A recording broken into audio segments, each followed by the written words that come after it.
ଡେଲାଙ୍ଗର ପ୍ରସିଦ୍ଧ ଶୈବ ଠାକୁର ତଥା ଥାନପତି ଶ୍ରୀ ଶ୍ରୀ ନୀଳକଣ୍ଠେଶ୍ୱର ଦେବଙ୍କ ମେଳନ ଜମାଣ ଉତ୍ସବ ମଙ୍ଗଳବାର ଆରମ୍ଭ ହୋଇ ଗୁରୁବାର ଦିନ ମହା ଆଡମ୍ବରରେ ଉଦ୍ଯାପିତ ହୋଇଯାଇଛି।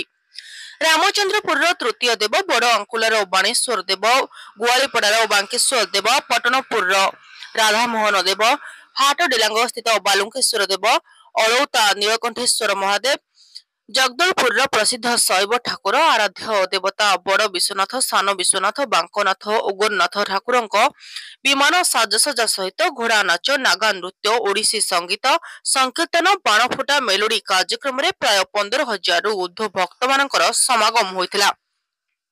ଡେଲାଙ୍ଗ ଥାନାଧିକାରୀଙ୍କ ଦ୍ୱାରା ଟ୍ରାଫିକ ନିୟନ୍ତ୍ରଣ ସହିତ ଶାନ୍ତି ଶୃଙ୍ଖଳା ରକ୍ଷା ପାଇଁ ପୋଲିସ ଫୋର୍ସ ମୁତୟନ କରାଯାଇଥିଲା। ମୀନା ବଜାର, ରାମଦୋଳି ଇତ୍ୟାଦି ସ୍ଥାନ ପାଇଥିଲା। ଦୀର୍ଘ 30 ବର୍ଷ ଧରି ଏହି ଐତିହାସିକ ମେଳନ ଚାଲୁ ରହିଛି।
मेलन नुहे सारा ओडिशा रे आज प्रसिद्ध दोल पूर्णमी जहाँ को आम विमान बड़ू बोली कार्यक्रम कहुए से विमान बड़ू ठाकुर माने आसी घरे घरे भोग खाइबा जो परंपरा तार परंपरा भितर आज डेलांगरे जो दोल पूर्णमी कार्यक्रम ता भितर भोग खाइबा कार्यक्रम एवं होली पर्व एवं होली पर्व राति रे आमर ये जमाण उत्सव हुए डेलांग मेलन जमाण उत्सव कार्यक्रम रीतिनीति पूरा आज दीर्घ दिन परंपरा आम छोट बेलू देखी आसीचु दीर्घ 50 वर्ष ऊर्ध्व ये कार्यक्रम ता भितर जमाण उत्सव भितर आमर नीलकंठेश्वर पश्चिमाचल नीलकंठेश्वर देव थानपति से निमंत्रण करते प्राय 35 रु ऊर्ध्व दल आसिक मेलन पड़िया पहुँचार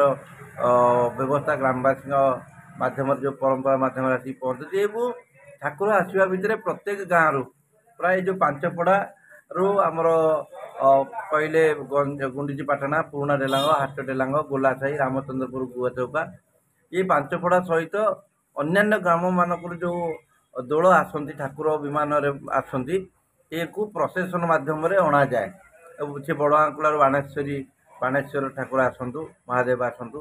ଏପଟୁ ତଳ ବିଶ୍ୱନାଥ, ଓଗରନାଥ ଆଉ ବାବା ବିଶ୍ୱନାଥ ଏଇଭଳି ଯେଉଁ ଠାକୁର ବିମାନରେ ଆସନ୍ତି ସେ ମଧ୍ୟ ଜଗଦଳପୁରରୁ ବିରାଟ ଶୋଭାଯାତ୍ରା କରିକି ପାରମ୍ପରିକ ରୀତିନୀତି ଭିତରେ ଠାକୁରଙ୍କୁ ନେଇକି ବାଣ ରୋଷଣ ମାଧ୍ୟମରେ ଆସନ୍ତି। ଏପଟୁ ଅନ୍ୟାନ୍ୟ ଗାଁ ଭିତରେ ରତନପୁର ମଧ୍ୟ ଏଥର ଆସିଛି ଆମ ସହିତ। ଏମିତି ପ୍ରତ୍ୟେକ ଗାଁରୁ ମେଢ଼ କହିଲେ ଆମର ଖାଲି ବାଜା ବାଣ ନୁହେଁ, ତା ସହିତ ଆମର ଘୋଡ଼ା ନାଚ, ତା ସହିତ ନାଗା ନାଚ, ବିଭିନ୍ନ ପ୍ରକାର କଣ୍ଢେଇ, ଜଗନ୍ନାଥ ବଳଭଦ୍ର ସୁଭଦ୍ରାଙ୍କର ବିଗ୍ରହ, ଏମିତି ବିଭିନ୍ନ କାରୁକାର୍ଯ୍ୟ ଗାଁର ଅଞ୍ଚଳବାସୀ ଯୁବକମାନେ ତିଆରି କରିକି ହାତ ତିଆରି ଏବଂ ଗାଁର ପରମ୍ପରା ଭିତରେ ଯେଉଁମାନେ ନିବିଡ଼ ଅଛନ୍ତି, କିଏ ନୃତ୍ୟ, ଓଡ଼ିଶୀ ନୃତ୍ୟ, ଏହିପରି ବିଭିନ୍ନ କାର୍ଯ୍ୟକ୍ରମ ଭିତରେ ବାଘ ଭାଲୁ ଏଭଳି ତାଙ୍କର ନିଜକୁ ପାରମ୍ପରିକ ରୀତିନୀତିରେ ସେମାନେ ସାଜସଜ୍ଜା ହେଇକି ଆସନ୍ତି ଠାକୁରଙ୍କ ସହିତ। ଏବଂ ସବୁଠାରୁ ବଡ଼ କଥା ଏ ଡେଲାଙ୍ଗ ମେଳନରେ ଯେଉଁ ପ୍ରଦୂଷଣକୁ ରୋକିବା ପାଇଁ ଯେଉଁ ବାଜାକୁ ବନ୍ଦ କରିବା ପାଇଁ ଡିଜେକୁ ବନ୍ଦ କରାଯାଇଛି, ଯେଉଁଟାକି ଡେଲାଙ୍ଗ ମେଳନ କମିଟିର ଲୋକମାନେ ମୁରବୀମାନେ ୟାକୁ ନିଷ୍ପତ୍ତି ନେଇଛନ୍ତି। ଧନ୍ୟବାଦ ଦେବା। ଯେଉଁ ପାରମ୍ପରିକ ରୀତିନୀତି ଭିତରେ ଯେତିକି କାର୍ଯ୍ୟକ୍ରମ କରାଯାଏ ତା ଭିତରେ ଆମେ ଶବ୍ଦ ପ୍ରଦୂଷଣକୁ ରୋକିବା ପାଇଁ ଡିଜେର ଯେଉଁ ହାଇ ଭୋଲ୍ଟେଜ୍ ସାଉଣ୍ଡକୁ ବନ୍ଦ କରାଯାଇଛି। ପାରମ୍ପରିକ ରୀତିନୀତି ଭିତରେ ଏହି ମେଳନ କରାଯାଏ ଏବଂ 2 ଦିନ ପରେ ଏହି ବର୍ଷ ମଧ୍ୟ ପିଲାମାନେ, ଯୁବକମାନେ, ପାଞ୍ଚପଡ଼ାର ଅନ୍ୟାନ୍ୟ ଗାଁର ପିଲାମାନେ ସାମିଲ ହେଇକି ମେଲୋଡ଼ିର ବି କାର୍ଯ୍ୟକ୍ରମ କରିଛନ୍ତି। ଆଜି ମଧ୍ୟ ପାରମ୍ପରିକ ରୀତିନୀତି ଭିତରେ ପ୍ରାୟ 40,000 ଏ ବର୍ଷ ଏତେ ଲୋକ, 40,000ରୁ ଉର୍ଦ୍ଧ୍ୱ ଲୋକ। ପୋଲିସ ପ୍ରଶାସନକୁ ଧନ୍ୟବାଦ ଦେବା। କିନ୍ତୁ ଏ ସବୁ ଠାକୁରଙ୍କର ଥିଲା।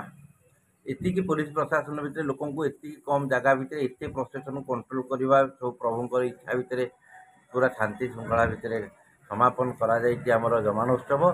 ଆଉ ଆସନ୍ତା ଶୁକ୍ରବାର ଦିନ ଦିଅ ମେଳନର କାର୍ଯ୍ୟକ୍ରମ ରହିଛି। ଏହି କାର୍ଯ୍ୟକ୍ରମ ଡେଲାଙ୍ଗରୁ ହିଁ ଆରମ୍ଭ ହୁଏ। ଡେଲାଙ୍ଗ ବ୍ଲକର ହେଡ଼କ୍ୱାର୍ଟର ଡେଲାଙ୍ଗ କୋଠବାଡ଼ ପଞ୍ଚାୟତରୁ ଏହି କାର୍ଯ୍ୟକ୍ରମ ମେଳନ ଉତ୍ସବ। ଆ ପରେ ପରେ ଆପଣ ଜାଣିବେ ଯମୁନାରେ ହେଉଛି, ରେଙ୍ଗଳ ପଞ୍ଚାୟତର ଯମୁନାରେ ଏହି କାର୍ଯ୍ୟକ୍ରମ। ତାଙ୍କର ମଧ୍ୟ ଆମର ଯେଉଁନ କାର୍ଯ୍ୟକ୍ରମ ଆରମ୍ଭ ହୁଏ ଜମାଣ ଉତ୍ସବ, ତାଙ୍କର ସିନା ଜମାଣ ଉତ୍ସବ। ଆମର ଯେଉଁଦିନ ଦିଅ ମେଳନ ତାଙ୍କର ମଧ୍ୟ। ଆ ପରବର୍ତ୍ତୀ ପର୍ଯ୍ୟାୟରେ ବଡ଼ ସାରା ଭାରତ ପ୍ରସିଦ୍ଧ ହରିରାଜପୁର ମେଳନ ପ୍ରଭୁ ସୋମନାଥ ଦେବଙ୍କର ଏହି କାର୍ଯ୍ୟକ୍ରମ। ତାପରେ ପରେ ଏଇଠୁ ମଧ୍ୟ ଦଳମାନେ ଏଇଠୁ ବିମାନରେ ଯାଇକି ହରିରାଜପୁର ମେଳନରେ ଭକ୍ତମାନଙ୍କୁ ଦର୍ଶନ ଦିଅନ୍ତି। ତେଣୁ ଏଇ ଯେଉଁ ସୁସ୍ଥ ବାତାବରଣ ଭିତରେ ଲୋକଙ୍କର ଯେଉଁ ଭାଇଚାରାର ସମ୍ପର୍କ ହେଉଛି ଦୋଳ ପୂର୍ଣ୍ଣିମା।